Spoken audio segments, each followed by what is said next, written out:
Zhezhou est le dernier village au bout de la route. Ces montagnes qui barrent l'horizon masquent un autre territoire, situé au cœur de la Chine, mais presque oublié d'elle. Personne ne s'y rend jamais et personne n'en vient.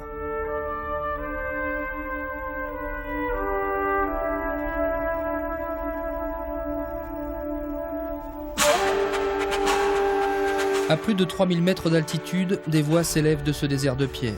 À l'abri d'un vallon, des parcelles de terre sont même cultivées. Des hommes et des femmes vivent ici, comme cachés du reste du monde. On les appelle les miao à longue corne.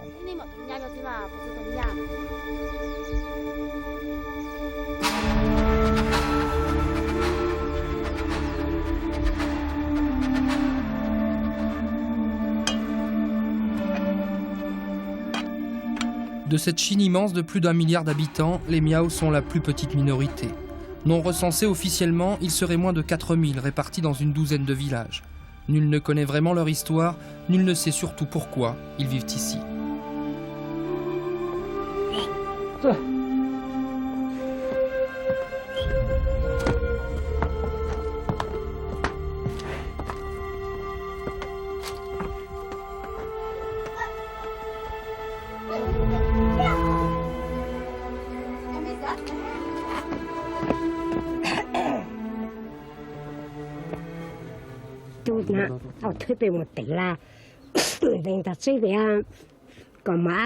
Il y a 200 ans, nos ancêtres vivaient très loin d'ici.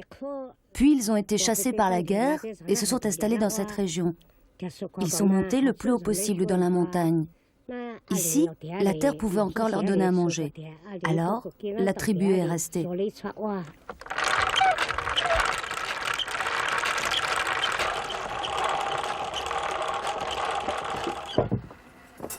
Leur vie semble n'avoir jamais changé. Les habitants du village de Lauka ne connaissent ni l'eau courante, ni l'électricité, ni les voitures. Ils n'ont en fait jamais vu de robinet, de poste de radio ou même de route.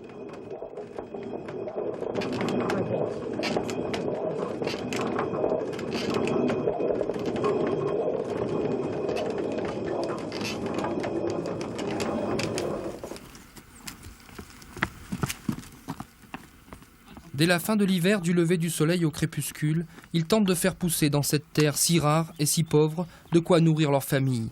Posséder un cochon ici est la seule richesse. Grâce à l'engrais animal, on peut enrichir les parcelles familiales pour en retirer un peu de pois chiches ou de seigle, la seule nourriture des miao.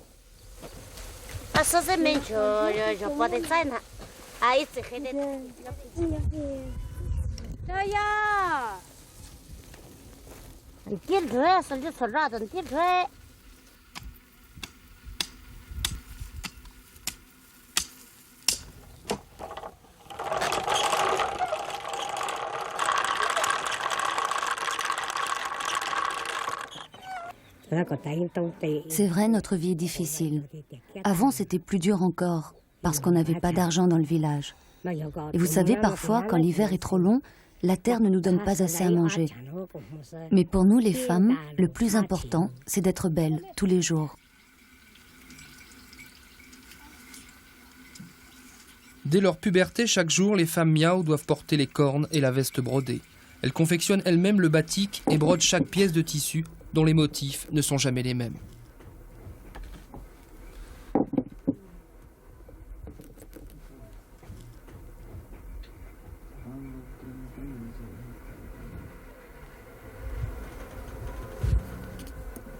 Je fais le dessin et puis je trempe le tissu dans la teinture 7 fois.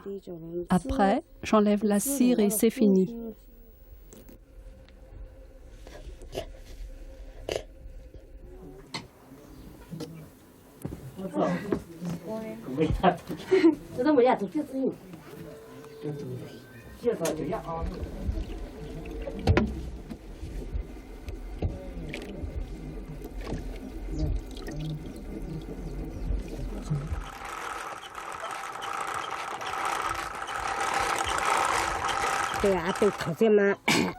Je ne sais pas pourquoi nous portons les cornes et la veste brodée.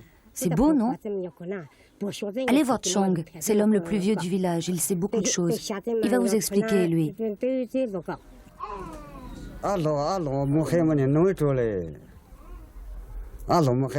Quand nos ancêtres sont arrivés ici, les montagnes étaient couvertes de forêts.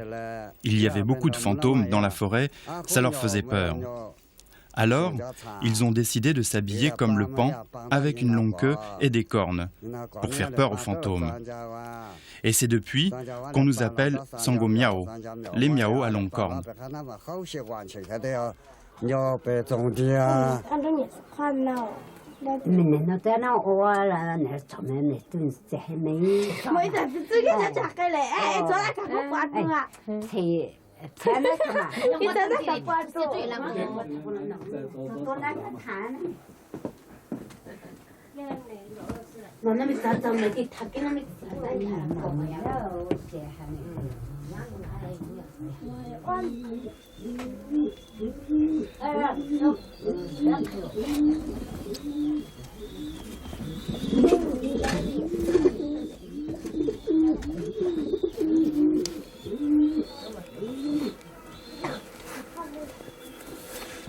Yang Xi porte les cornes depuis 2 ans.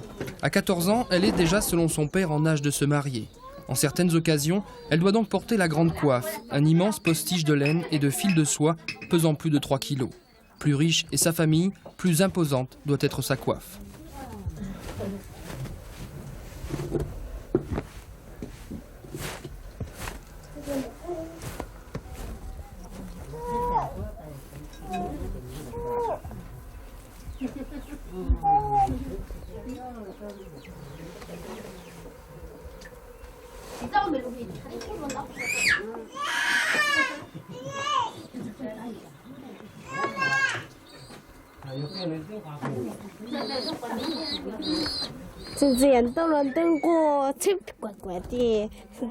Nous devons être belles pour plaire aux hommes.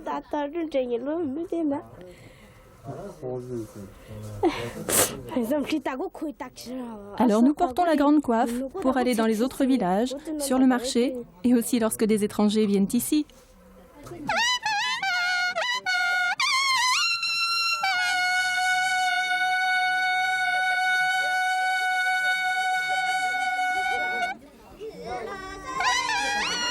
À l'entrée du village de Loka, une porte rappelle que ses habitants ont dû jadis se défendre. Celui qui veut aujourd'hui leur rendre visite doit d'abord se faire annoncer. Il doit ensuite se plier au rituel de l'accueil.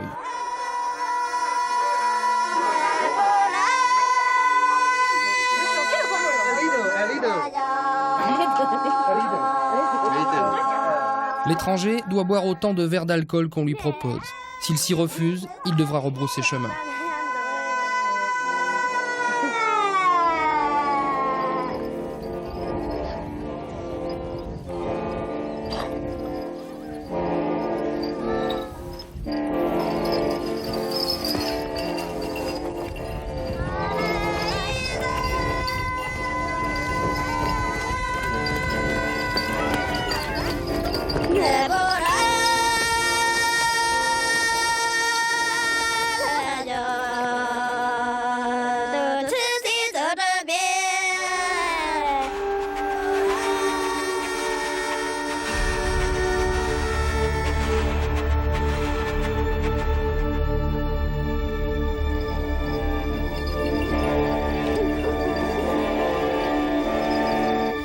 Rares sont les étrangers qui viennent ici, plus rares encore les occidentaux.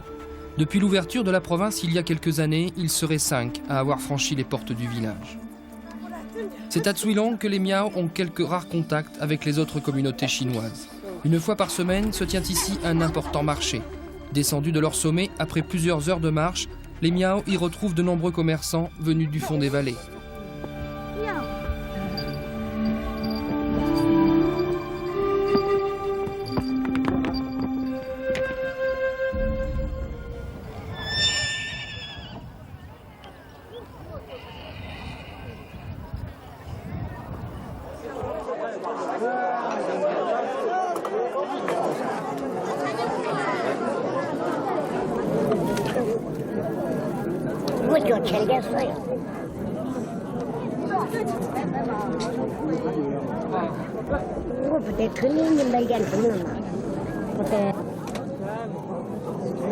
Faute d'argent, les Miao n'achètent ici que le strict nécessaire, du sel, des chaussures, du tissu ou de la cire pour dessiner leur veste en batik.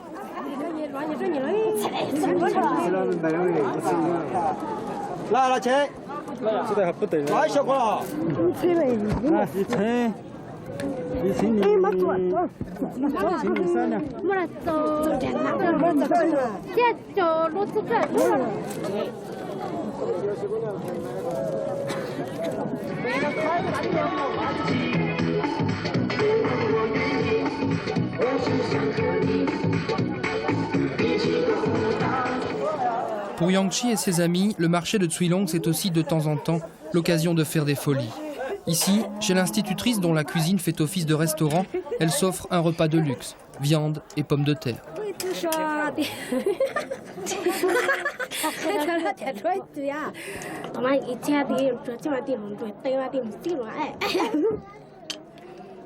Il y a des filles qui viennent sur le marché, mais qui n'achètent rien. Elles viennent seulement pour se montrer aux garçons. Si un garçon les remarque, il peut en parler à leur père et peut-être qu'ils se marieront. Très amusées par ces questions, elles seront surtout intriguées par la caméra. La télévision, elles en ont pourtant déjà entendu parler.